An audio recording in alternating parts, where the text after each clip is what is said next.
Hello everyone and welcome to Colstein Charlie Models. Time for another inbox review, and today is of the Kitty Hawk 1/35th scale MH-60R Seahawk. So a couple weeks ago we did the Army variant of the Black Hawk, the MH-60L from Kitty Hawk, and now we're moving on to the naval variants in here. So this is one of the latest and greatest Seahawks that have been produced. This is basically the Big Bertha of ASW warfare. So because it has the same stuff that the SH-60B has, and it also has the dipper that the SH-60 Foxtrot had as well. So again, this is the Big Bertha, the catch-all, the do-it-all of the anti-submarine warfare helicopters. So we'll get into the box. Again, lovely box art on the front, and it looks like Warner's Wings did help out with the design of this build and the decals as well. So we know that the decals will be absolutely awesome on that. This is kit number 50008.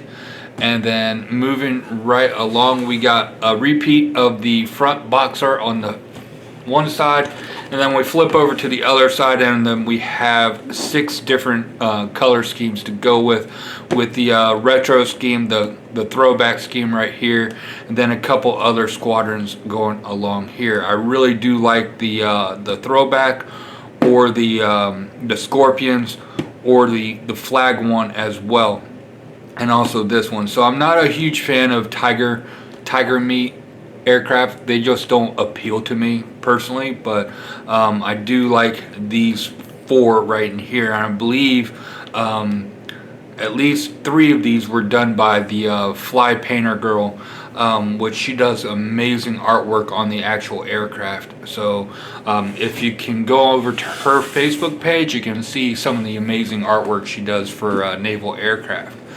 But we're going to get this box opened up and take a look, and much like the other 60, this thing is actually filled to the brim with plastic. So I'm going to get everything set up, and then we'll start off with the instructions and move through all the plastic. Alright, so we're starting off with the instructions, and the thing with Kitty Hawk is sometimes their instructions are hit and miss. I know with the Black Hawk and the Pave Hawk, those were all good, but I know with the SH-60 Foxtrot, they were missing some pages or misprints of the first couple pages of that. So we're going to look into this and see. Again, this is the first time I've ever looked into this kit. I go completely blind into these kits. So opening it up, we have our sprue callouts. We do have a lot of sprues here, and then 3 decal sheets. We also have a photo etch fret going into there as well. You get some light going on so we can actually see.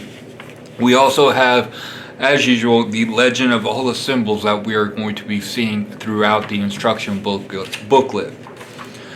Alright, so we're starting off. So far it looks like the instructions are actually good to go, because this is where they messed up with on the SH-60 Foxtrot instructions. Alright, so going on to the main flight deck / rear cabin, we do have a few holes to drill, and then we're also adding our cargo hook right in there, which if we have the AQS-13 dipper on here, I don't know why that would be there. So we'll have to take a look and see, because I don't think that part is accurate on here. So we'll have to take a look. Okay, then after that we have the instrument panel, the center instrument panel, and then we have our rudder pedals, our cyclic, and our collective going on, and then we have a few parts to go into the back seat as well, going on there, and then we're getting all that added on. It looks a lot like they just slot in a 60 Bravo cockpit on here, kind of like what they did with the 60 Foxtrot as well. After that, we're adding a couple more seats on here, and then we have another cabin section to go on, and then we have our pilot seats, and then our jump seat, and another seat to go along right here, which is on the real thing. There's actually an actual sensor control unit right in here. So we'll have to see what they have added onto there to see how accurate it is. Okay, then moving on, we got a couple different pieces. This is your hoist control control stick right here.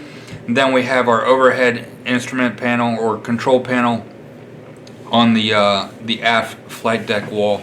Then we're getting everything closed up right there with these final two bulkheads, and then we have the ceiling with a couple of electronics pieces and a bottle going on top of that.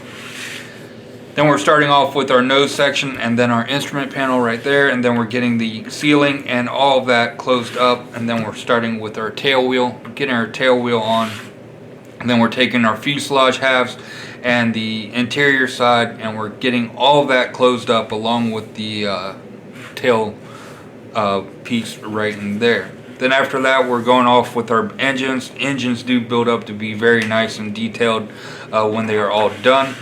Then we're getting our engines all attached in. We have a couple of firewalls to add into that, and then also our clear parts, and then we have another detail part to go on there, and then our engine exhaust right in here. I do know Warner's Wings does have a nice replacement for these engines that's accurate. These are fairly accurate, but not 100% accurate. So you can go to Warner's Wings and get the accurate exhaust nozzles for that. And then going on, we have more detail parts going through here, adding in the panels that go over the exhaust and behind the exhaust, and then we have the piece going over our engines and our main transmission unit right there. And then going on, we have some more parts going on here, and then the actual engine hatches, and then we're adding in our pilot doors, the front nose glass, and then our nose panel as well. We'll go through the color callouts at the end. So then after that, we're adding in our intake scoops and a few other pieces, the electronics cover on top of here, and getting all that done. And then we have our window with our sonobuoy rack in there, and then our landing gear struts right there. Then we're adding in more detail parts, windshield wipers, the hoist, rear view mirrors, and then our tail wing going on there. And then we're working on our vertical on the back side with our tail rotor, getting that attached. You have the option of having it folded or closed. Along with the tail wing, you also have the option of having that open or folded as well. Alright, then moving on, we're adding a bunch of sensor parts onto the fuselage and antenna and all that, and then we're adding our little winglet right here, getting that all assembled, and then adding that to the fuselage. And then the other side, we have another winglet to add it in as well. Then we have our gun, a torpedo. We have to make two. We have a fuel tank. We have Hellfire missiles to add on. And then we have another, we're adding the Hellfire missiles, the torpedo, or the fuel tank onto there. Getting all that assembled on, and then a few more sensors going on there. And then we have the underbody shot, adding a couple more sensors up to the nose. And then we have the piece that goes over where the AQS-13 dipper is. So I guess you're adding that piece after, as an afterthought. So we'll have to see about that. Then after that, we're adding in our actual dipper piece, and then a couple other sensors. We have our sonar dome right in here, and then a couple other pieces, antennas, and then our tail rotor, then our main rotor assembly. I'm hoping that when they did this one, they had the pieces corrected, because I know the original ones, there were some issues with the instructions right in here. So moving right along, then we're adding in our main rotor, and then it has the blade fold suspend or supports right here to be assembled as well. Alright, so we'll start off with the color callouts. We have the MH-60R from HSM 35 right here. I do really like the black and red color scheme right here. Very, very nice color scheme. Those are two of my favorite colors. So again, this one actually might be on the forefront of which one I do. Then we flip back over to here where we had the color callouts in the middle of the booklet. We have our throwback scheme from HSM 41 right here. Again, I really like the throwback schemes on these aircraft. Some of them actually do work very well on that. And then moving right along, we have a Tiger Meat one from HSM 73. Going along, a nice tiger stripe scheme on here, and on the rear tail you do have a tiger face right here, if you can see right there. Okay, and then moving on, we have another Tiger Meat one from HSM 73. Again, some nice artwork, and you can see the tiger face on this one. The tiger face on this one is absolutely gorgeous on that, I do have to say. And then the last one, we have the HSM 78 with the US flag on there, and this one also is another beauty on that. And then we have this little special tail scheme on that. So again, very nice. It's going to be hard to decide between the HSM 78, HSM 41, and then HSM 35. I do not know which one I'm going to choose right now, but those are some very nice paint scheme options right there. Alright, so moving into our first thing, we have our photo etch fret. Some very nice detail on here with some grills and also a couple other pieces in here. You do have photo etch seat belts. Those will be okay. So we'll have to see how that all goes. And then these pieces go over your are part of your rotor attachment piece right here. Alright, so we have our first decal sheet, and I will say that these absolutely look amazing. There's the artwork on them is beyond belief on how nice this artwork is. The instrument panels you have right here, you have powered up option for your MFDs up front, and then you have the center control panel right here. I'm not sure if I'm going to be using the decals or Red Oak did have some stuff out for this, I believe, and then Warner's Wings also had some things out. So again, the decals on this page right here are absolutely amazing, and this is actually making me want to do the HSM 35 scheme even more on this, because seeing these the flag decals and everything on here, just America. Okay, so our next decal sheet is our basic decals. We do have like the scorpions right here, and then some other decals that go along on the tail wing right in here, and some very nice details. And these are all for your throwback scheme right in here. So again, the decals look actually amazing on here. So very impressed with those. Alright, so now we have our last decal sheet, and this is all your tiger stripe set for your HSM 73 job. They do have the two different tones. They have the gray and then also the black. So the gray one you're going to use if you're doing the all gray with the darker gray tiger scream, and then this one is going to be if you're painting the tail section orange on these, and then the nice tiger faces on there as well. Then you can see this tiger face on there, which actually looks amazing on that. So again, very nice detail on these decals. They do feel very nice, and they should not have any issues with going down on that. Alright, so moving into plastic, we do have some nice kind of firm, it's not too hard, not too soft, gray plastic in here. All of the rivet detail and panel lines in here that I can see are nice and crisp. All the other detail on here, we even have some circuit breakers on the top right in here.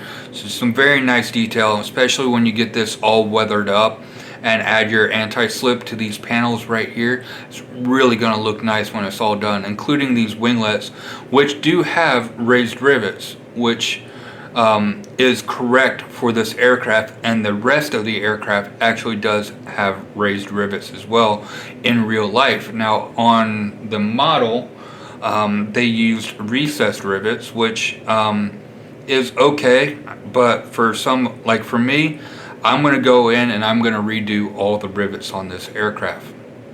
So again, very nice detail on that. Some very nice detail on this the operator's panel right here. This is where the aviation warfare systems operator would be sitting. I don't know what that piece is. It is a little bit weak, but so some nice detail on that. And we flip it over to the other side. The only thing that I'm really worried about seeing is the inside of these exhausts. And the exhausts do look very nice. There is a little bit of a texture or some scratching going on in there, but again, they should come out very nice if you decide to use the kit exhaust on this. Okay, so we have our first set of clear parts, and the clear parts do look very nice. There's no, even through the curve of the windows, there's no real magnification or distortion going through those. We do have a little bit of flash going on the edge right here on this window, but that's not going to be too difficult to take care of with a sharp hobby knife.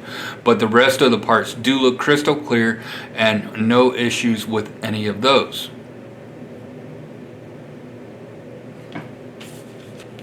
Okay, so moving on to our next part, which is another set of clear parts, and we have the front canopy right here, which is very nice. Everything is the same as the other sprue, nice and clear, no distortion or anything like that. And then people have asked, why did they mold this part separately? And the reason behind that is because this window changes out depending on the variant of the Seahawk or the Black Hawk. The framing system to that changes. So that is why they molded that one piece separate, which is a good detail to look into, because some of them are kind of curved, some of them are at a 90. That's just how that goes. But again, these clear parts are nice and clear, even through the complex curves that they have going on through that. Alright, so moving on to our next sprue right here, we have some hair on that, but alright, so again, some nice panel line and rivet detail and other parts that go along with your exhaust right here. Then we do have the main rotor head. We do have some ejector pin marks right in here, so you can take care of those rather easily, or ResKit does have the rotor head assembly for this, and it absolutely looks amazing when it's all said and done. The one weak point of this kit, the whole kit, I built the Pavehawk before, is the connection for the rotor blades. It does not give a very hard strength, so you're definitely going to want to drill some brass rods into that to help support the blades. But again, everything else on here, the detail on it does look very nice. You do have points, connection points for some cabling going onto your rotor head right in there. And then we flip it over to the other side, not going to really, so you do have some rather large ejector pin marks right on the inside of these engine doors. Not really going to be an issue unless you are having the doors open, but I do believe there is another piece that goes inside of here that might cover that up as well. Alright, moving right along, we have some more exterior detail and interior detail on here. We have our sonobuoy launchers right here, and you can actually see there's sonobuoys on the inside of that right there. So some nice detail, and if you paint that up and take the time to paint the insides of that, that's going to show up really nice. And then right here we have the interior side of it, with your sonobuoy cans right here, and then the wiring bundle that goes onto the outside of that. So definitely take some time, because if you have the cabin door open, you can definitely see all of this. So again, really nice rivet and panel line detail through there on all the parts that need to have it.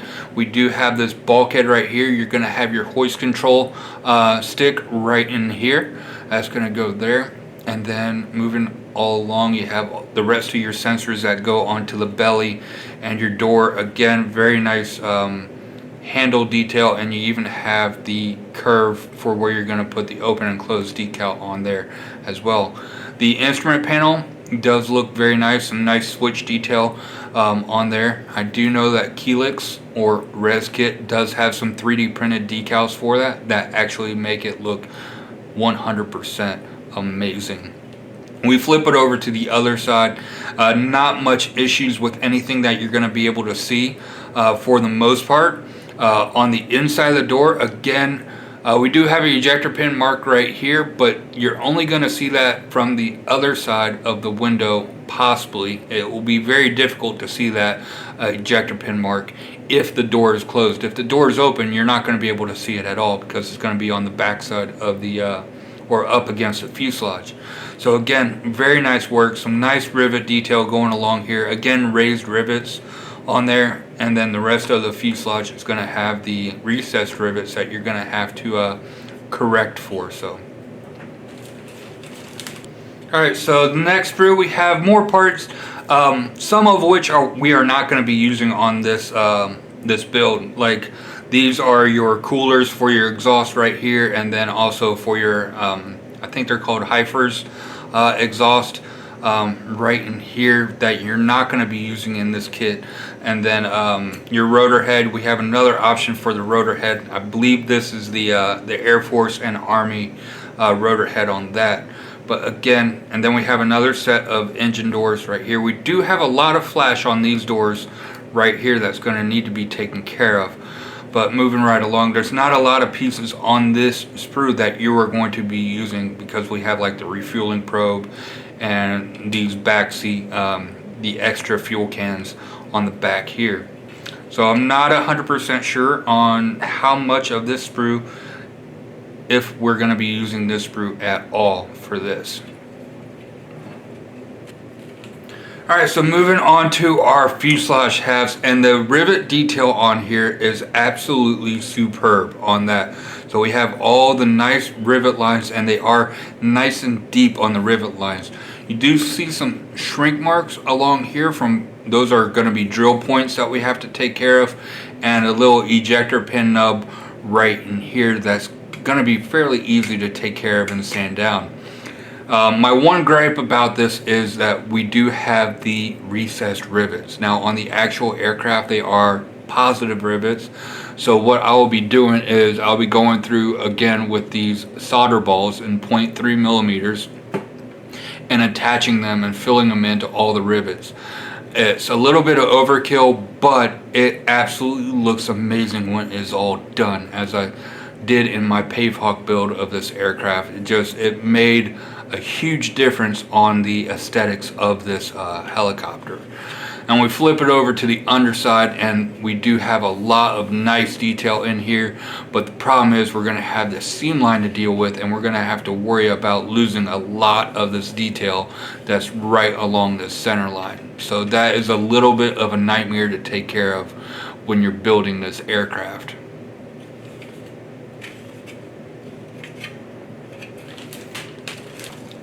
Okay, so our next sprue is our vertical stabilizer for our tail rotor, and again, very nice detail on here, moving right along with the rivets. And then we have some grilling going on right here. I think there's a piece of photo etch that goes over this, possibly, if I remember correctly. And then we also have the rotor fold system right in here. So again, that's really going to be helpful if you're needing to save room on this as well. Alright, so moving along, we have more detail parts. I'm not sure if this one is specific to the R. It kind of looks like it is, because we have all the sensor, or these are your chaff and flare buckets right in here. Then we have some sensors, and then we have our instrument panel with the 4 MFDs. So it does look like this one is specific to the MH-60R. So we also have our dipper right in here. So, and then our sonobuoy. Can't tell what that white stuff is on there, but we'll have to check that out. But again, you have all your other detail parts on here. So I think this sprue is specifically for the Romeo variant of the Seahawk. Again, we have our center control panel. Again, very nice. I'm hoping that will show up, but some very nice switch detail on there as well. Alright, next sprue up is our flight deck right in here, and again the rivet and panel line detail on here and your tie down detail on here is very nice, and it's going to take a paint and a wash very nice, as you can see right in there. There is a little bit of a glossy finish to it. There might be some ejector, some release agent still on here, so you might want to give this a nice little bath before you start building. But again, all the detail, especially like on your tail wing right in here, again we do have a little bit of flash right there, but not too bad to take care of. Then we have all the other little door details right here, your door internals, and then we have the overhead control panel right here, and then another center control panel or switch panel right in there. So it's like they included all the plastic for all of the kits, all of the Seahawks, minus the fuselage in this one box. Alright, so this is a double sprue, and it has our Hellfire missiles and our engines and all the other little detail parts and a couple of hydro rocket pods that we're not going to be using for this, and a few other parts that we're not going to be using for this kit. But again, some very nice detail on here. Our gun is bent right here. I think if we cut this off and then kind of just mold it and glue it back into place, I think we should be fine on that. The gun barrel is not hollowed out on that one, so we'll have to take care of that. But again, nice detail even on this ammo can, but I don't think you're going to be using the ammo can on this one.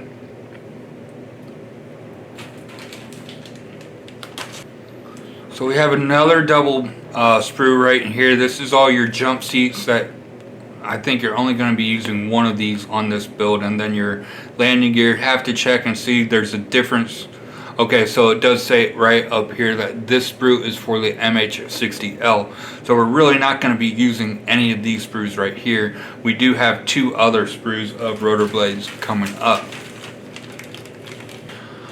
Alright, so we have, this is our last sprue, and this is a double sprue right here. We have our rotor blades for the Seahawk right here. It does say SH60 Foxtrot Ocean Hawk on here, but this will work for the Romeo as well as for the blades and the fuel tanks and the Mark 46 torpedo here as well.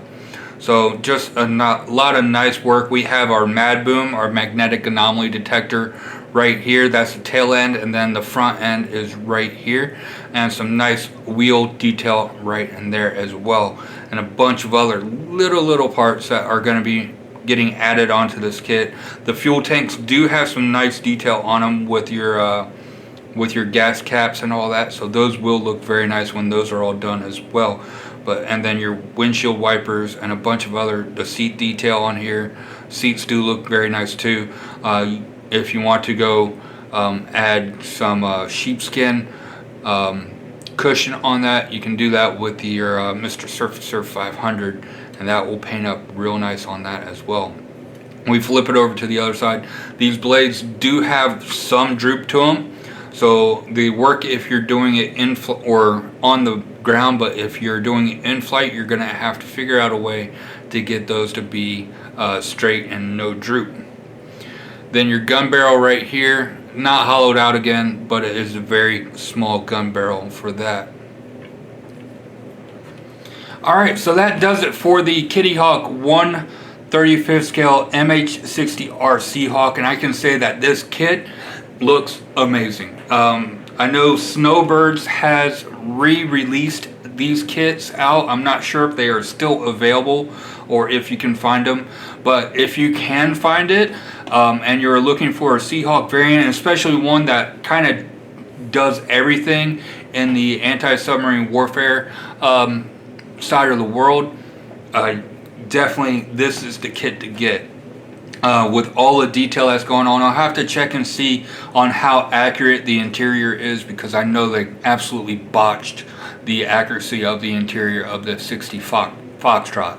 And So I do have, not with the MH-60R, but with the SH-60 Foxtrot in the hotel, I do have a lot of experience with those aircraft from my time as an aviation warfare systems operator in the Navy. So I do have a decent amount of knowledge. It has been a little under 20 years since I've been on one, but I still do have a decent memory about everything that is on this naval 60s. So I'm looking forward. I'll be building these.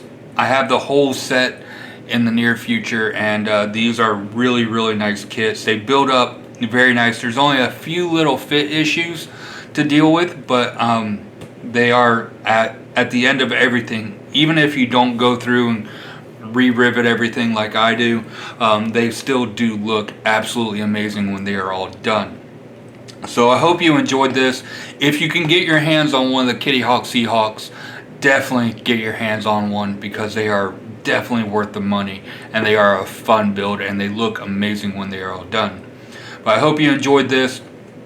Don't forget to like, share, subscribe, hit that bell button for notifications of new videos being posted, and also comment down below, especially if you built this kit or any other information that you have on this kit as well.